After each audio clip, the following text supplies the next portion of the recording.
Oke semeton, Om Swastiastu semeton. Om Swastiastu semeton. Oke, di sini saya mau bercerita kepada semeton. Waktu saya mencari tilam sampai sasih biasanya tidak seperti itu semeton. Semenjak pergeseran matahari dan bumi ini, ada sebesar Pulau Bali ini semeton.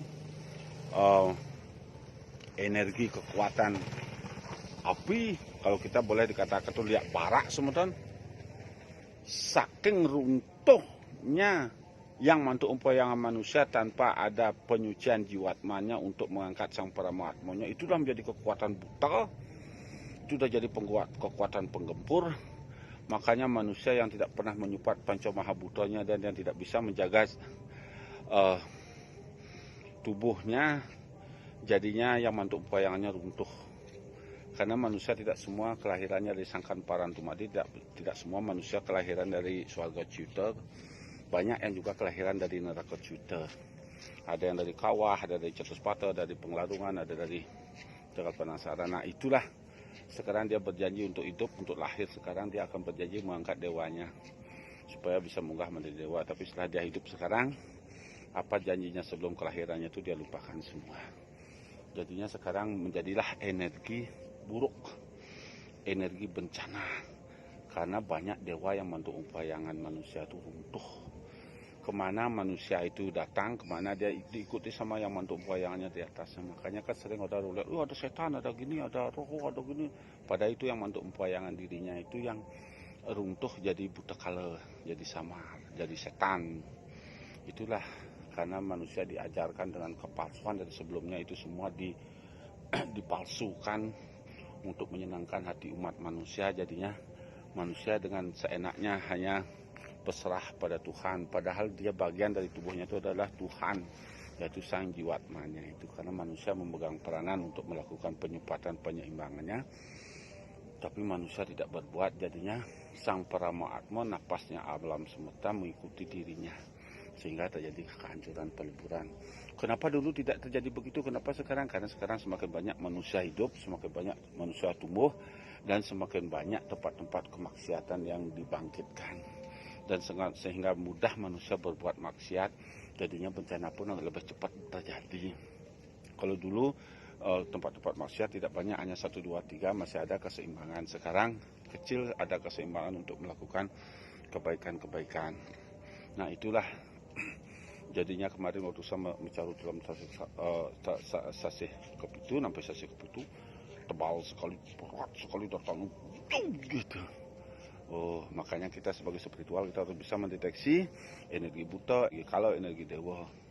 Kalau kita tidak bisa menyatukan sang jiwatmannya kita sama sang paramatma kita akan bisa mengetahui. Karena manusia tidak bisa melihat apapun karena jauh, yang widit jauh.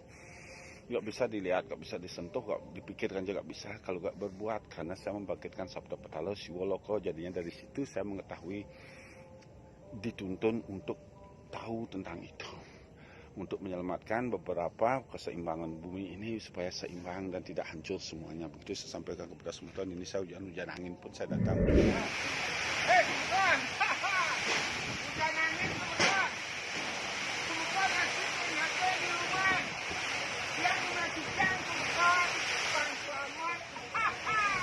Demi keselamatan umat manusia yang dititahkan, yang harus dilaksanakan untuk penyeimbangannya, walaupun hujan badai, hujan petir, hujan angin, apapun yang saya jalani, lalui tanpa mengenal lelah, tanpa mengenal takut, tanpa menyerah, saya terus berjalan bersama istri saya.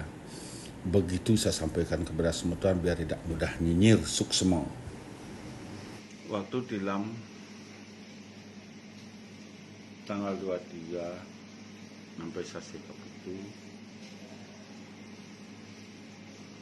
terdeteksi banyak roh yang mantuk mempoyang kepada manusia, dikembalikan lagi ke asalnya.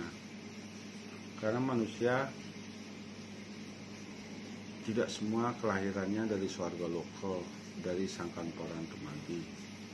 Banyak manusia kelahiran dari neraka Cita. ada yang dari kawah, ada yang dari Pate, ada yang dari Penglarungan, ada yang dari kuburan, ada yang dari Pati, ada yang dari Tegal Penangsaran. Nah, di sini ini dah roh-roh manusia yang lahir sekarang berjanji dalam kelahirannya itu untuk melakukan membayar penebusan dosanya, mengangkat dewanya dari kehidupan, tapi dia lupa karena dia disibukkan oleh kebahagiaannya, nyinyir, ngeboyo. Jadi lupa dengan janji kelahirannya harus membayar penebusan dosa-dosa kelahiran sebelumnya, biar sang Paramatma yang mantuk poyang dirinya tidak berada di dasar bumi, atau ada 11 tingkatan para roh dewa, biar tidak berada di namo. Nah, disinilah sekarang dikembalikan semua roh-roh mantuk poyang manusia sudah penuh sekarang tempat penghukumannya. Ini dah dalam 1 bulan ini akan banyak orang mati. Itu saya sudah sana sini berusaha untuk menyelamatkan, tapi pada ya manusia tidak ada yang peduli.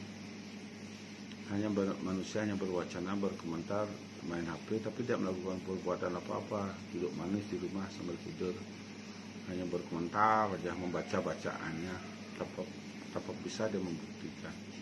Nah, disinilah manusia keegoisannya tidak bisa mengukur dirinya bahwa saya berasal dari mana, bahwa tubuhnya ini harus dibersihkan biar jiwa mannya itu biar suci, biar bisa mengangkat dewanya untuk melindungi umat manusia dan bumi. Itu yang dia nggak tahu. Inilah kedepannya akan kacau.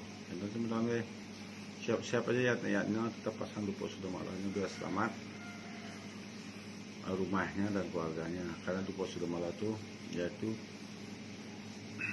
melepas atau membebaskan kita dari kutukan kelahiran kita, biar sang Paramatma kita yang mengikuti kita terus biar bisa secara bertahap naik ke tingkatannya, biar tidak tetap di bawah. Maka dari Dupo Sudamala itulah memiliki 7 tingkatan dewa untuk kebebasan kutukannya, biar yang mantuk pewayangannya kita bisa naik. Itu tujuan kita masang Dupo Sudamala. Ini sebenarnya semua.